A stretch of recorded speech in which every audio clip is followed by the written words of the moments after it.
நான் வந்து உன்னை சிஸ்டரா ஃபீல் பண்ணலன்னா, நான் உன்னை வந்து கல்யாணம் பண்ணிக்கிறேன் அப்படின்ற மாரி சொன்னது. கமலன் ஃபர்ஸ்ட் வீக்லேருந்தே இப்படி விளையாடுவாங்க. சும்மா புல் ஆஃப் பண்ணுவாரு. அது வந்து தப்பா படலையா உங்களுக்கு? சும்மா use to pull off me.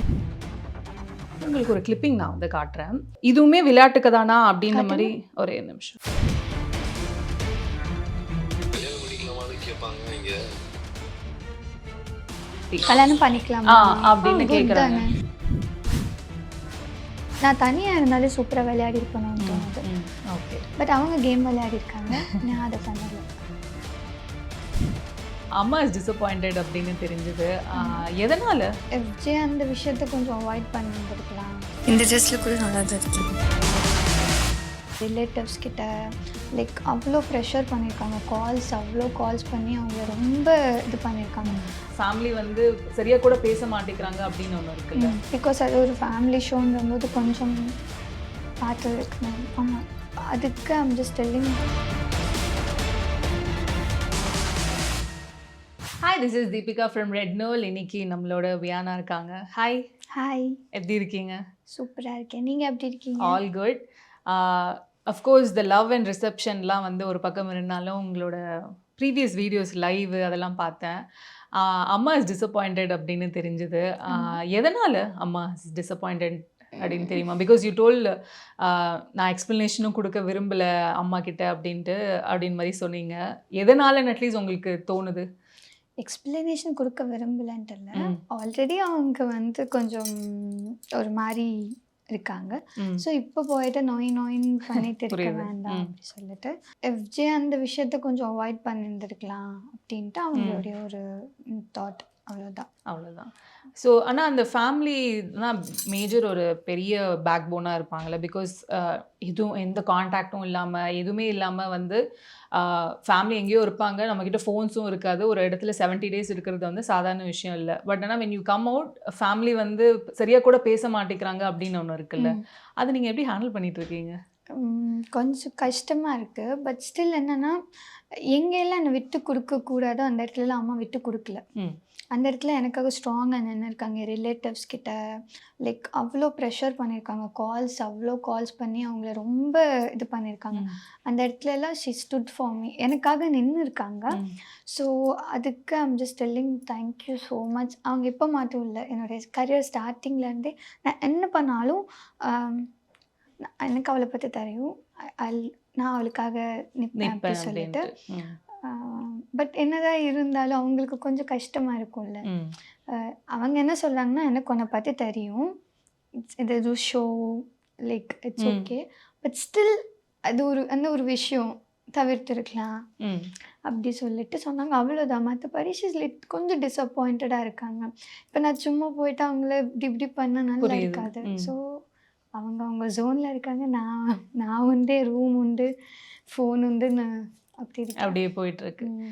Okay. So இப்போ வெளில வந்தாச்சு, ஆடியன்ஸ் ரிசப்ஷன் ஒன்று இருக்குல்ல. அஃப்கோர்ஸ் நிறைய பேர் சொன்னாங்க இப்போ தான் ஆக்சுவலி வியானா வந்து கேம் ஆரம்பிச்சிருக்காங்க அப்படின்ட்டுலாம் இருந்தது. ஆன் அண்ட் ஆஃபாக தான் இருந்தது உங்களோட கிராஃப். ஆக்சுவலி சொல்ல போனால் ரொம்ப நாளாக சைலண்ட்டாக இருந்தீங்க, பெருசாக பேசலை. ஆனால் பேச வேண்டிய இடத்துலலாம் பேசிகிட்டு இருந்தீங்க. வென் இட் கம்ஸ் டு கம்ருதனோட ஃபைட் பண்ணுறதுலேருந்தோ இனிஷியல் ஸ்டேஜஸ்லாம் அவ்வளோ தூரம் உங்களோட வாய்ஸ் அவுட்லாம் நாங்கள் பார்த்துட்டு தான் இருக்கோம். ஆனால் ஆன் அண்ட் ஆஃபாக தான் இருந்தது வியானாவோட கேம் பிளே. ஏன்? ஏன்னா உள்ளே இருக்க கண்டஸ்டன்ட் சம்டைம்ஸ் லைக் நான் கொஞ்சம் ஸ்ட்ராங் கண்டஸ்டன்ட் இல்லை.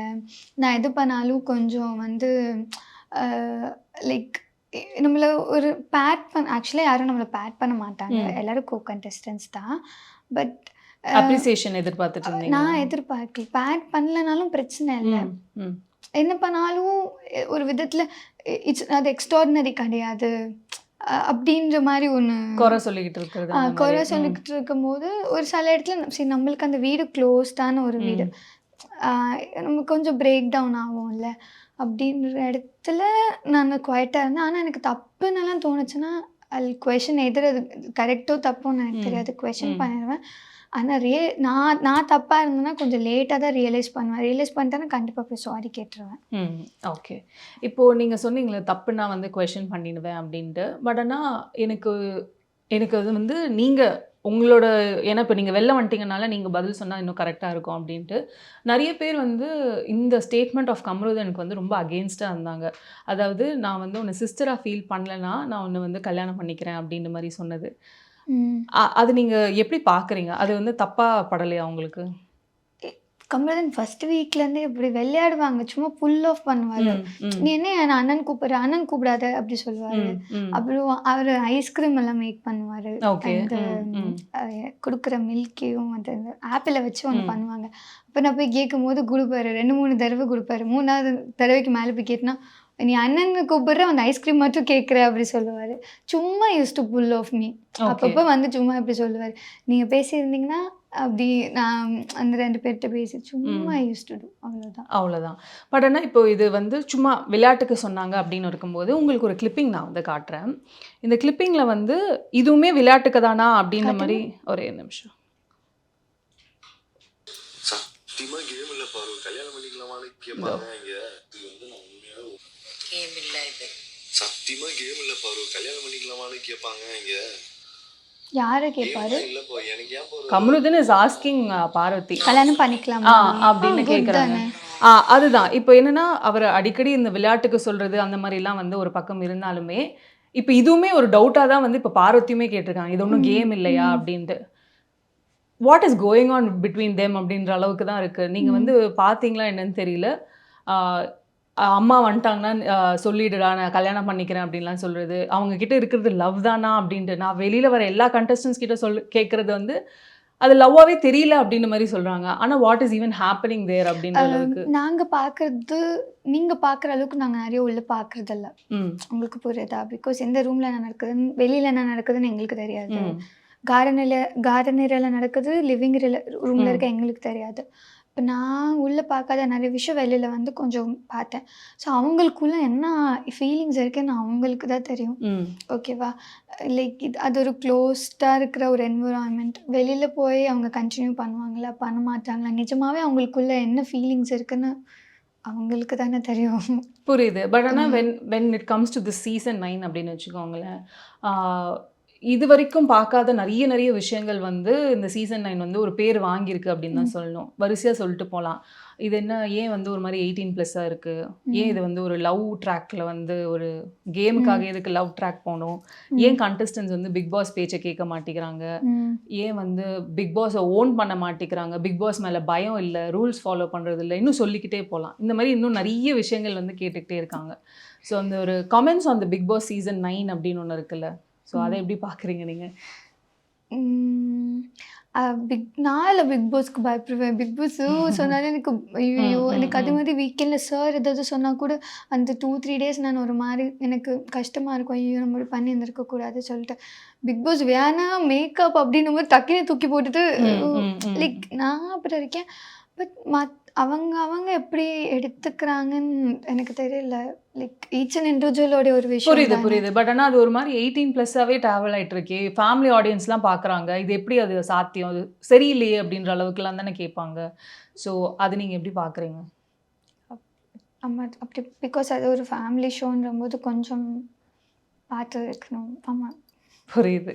இல்லை ஏன்னா இப்போ நீங்கள் வெளில வந்துட்டு எத்தனை கிளிப்பிங்ஸ் நீங்கள் பார்த்துருப்பீங்க அப்படின்னு தெரியல, அந்த மாதிரி நிறைய சர்க்குலேட் ஆகிட்டு இருக்கு. ஸோ பிக் பாஸ் சீசன் 9 மேலே ஒரு என்னன்னு சொல்ல ஒரு முத்திரையே குத்திட்டாங்க. இது என்ன ஷோ இது அப்படின்ற மாதிரி வந்து ஏன் 18+ஆக இருக்குது அப்படின்ற மாதிரி தான் நிறைய கேட்டுட்டு இருந்தாங்க. Okay, so keeping that aside, இன்னொன்று அந்த 18 அதெல்லாம் இல்லாமல் சண்டே எனி டைம் சண்டே மட்டும்தான் இருக்குது அப்படின்ட்டு பிக் பாஸ் சீசன் 9ல மாறி எல்லாரும் கத்திக்கிட்டு மட்டும்தான் இருக்காங்க அப்படின்ட்டு. இப்போ லேட்டஸ்ட்டாக வந்து it is Divya vs Sandra அப்படின்னு தான் இருக்குது. What is even happening between? எனக்கு இப்போ அவங்களுக்குள்ள என்ன போயிட்டு இருக்குன்னு எனக்கு தெரியல. பிகாஸ் நான் வந்து வெளியில் ஒன்றுமே கரண்ட்டாக போயிட்டுருக்கேன். அந்த நான் வந்ததுக்கப்புறம் நான் பார்க்கல எனக்கு போயிட்டு இருக்கேன்ட்டு. ஆனால் இப்போ அந்த வீட்டுக்குள்ளே எப்படின்னா எல்லோரும் சைலண்ட்டாக இருந்தால் சைலண்ட்டாக இருப்பாங்க. யாராவது ஒருத்தவங்க வந்து வாய்ஸ் அவுட் பண்ணாங்கன்னா ஒரே டைமில் எல்லாரும் சேர்ந்து கத்துவாங்க. நானும் பண்ணியிருக்கேன் அப்படி. ஆனால் கொஞ்சம் போக போக ஸ்டார்டிங் ரொம்ப இப்போ ஒருத்தவங்க கொஷின் பண்ணாலும் எல்லோரும் சேர்ந்து அப்படியே கைமுயான்னு பண்ணுவாங்க. அப்புறம் கொஞ்சம் கொஞ்சமாக அது மோல்டாக இப்போ கொஞ்சம் கம்மி ஆயிடுச்சு.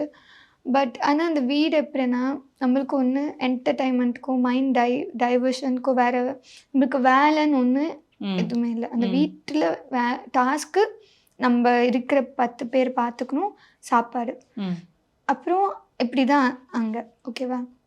அப்போது யாராவது ஒருத்தவங்க உங்களை ஏன்னு சொன்னால் கூட நிஜமாகவே நம்மளுக்கு கோவம் வரும். உங்களுக்கு புரியுதா? பிகாஸ் அவ்வளோ ஒரு ஃபஸ்ட்டு ஒரு 3-4 வீக்ஸ்லாம் ஃபுட்டுக்கு அவ்வளோ கஷ்டம். அந்த டைம்லலாம் யாராவது சும்மா இப்படி பார்த்தா கூட கோவம் வரும். பிகாஸ் ரேஷன் த ஃபுட் அப்புறம் வந்து யாருக்கிட்ட நம்பி பேசலாம், யாரு அப்படின்ற ஒரு தாட்டெல்லாம் இருக்கும். அப்படின்னு இருக்கும்போது கண்டிப்பாக அந்த ஒரு என்விரான்மெண்ட்டில் இருக்கும்போது சின்ன சின்ன விஷயத்துக்கு கோவம் வரதான் செய்யும். இப்போ அதுவே வெளியில் வந்து நம்மள அந்த மாதிரி சொன்னால் கூட அப்படி இருக்கு, தட்டிட்டு போயிடும். குட்டியா இருந்தா. பட் ஆனால் இது ஓகே, க்ளோஸ்ட் என்விரான்மெண்ட், அதெல்லாம் ஓகே, சண்டைகள் வருது, ஃபைன். ஆனால் வந்து அட்லீஸ்ட் ஒருத்தரை வந்து இப்போ நம்ம வந்து எவ்வளோதான் ஸ்கூலில் வந்து அடிச்சுக்கிட்டாலும் வந்து நம்ம ஹெச்ஓடியோ இல்லை பிரின்சிபல் வந்து அமைதியாகிடுவோம். ஆனால் பிக் பாஸ் சொல்லியுமே நிறைய கேட்காம இருக்காங்க. பிக் பாஸ் ஒரு இடத்துல வந்து ஏர்ன் மீ அப்படின்ற அளவுக்குலாம் சொல்லியிருக்காங்க. அவர் எவ்வளோ வெக்ஸ் ஆயிருக்காருன்னா அவ்வளோ தூரம் சொன்னார்ல. ஸோ அது நீங்கள் எப்படி பார்க்குறீங்க? அது ரொம்ப கஷ்டமாக இருந்தது. இதுக்கு முன்னாடி அந்த மாதிரி சொன்னதே கிடையாது பிக் பாஸ். அது நான் அதில் இல்லை அப்படி சொல்ல முடியாது. எல்லாரும் இன்க்ளூடட் தான். தெரியல, மேபி எல்லாரோட மிஸ்டேக் தெரியல எனக்கு. ஓகே, இப்போ நீங்கள் ஒரு 70 days ட்ராவல் பண்ணியிருக்கீங்க. ஹவு ஃபார் லைக் நீங்கள் உங்களோட பெஸ்ட்டை கொடுத்துருக்கீங்கன்னு நினைக்கிறீங்களா, இல்லை இன்னும் கொடுத்துருக்கலாம்னு நினைக்கிறீங்களா? ஃபர்ஸ்ட் வீக் நான் ஒன்றும் பண்ணலை.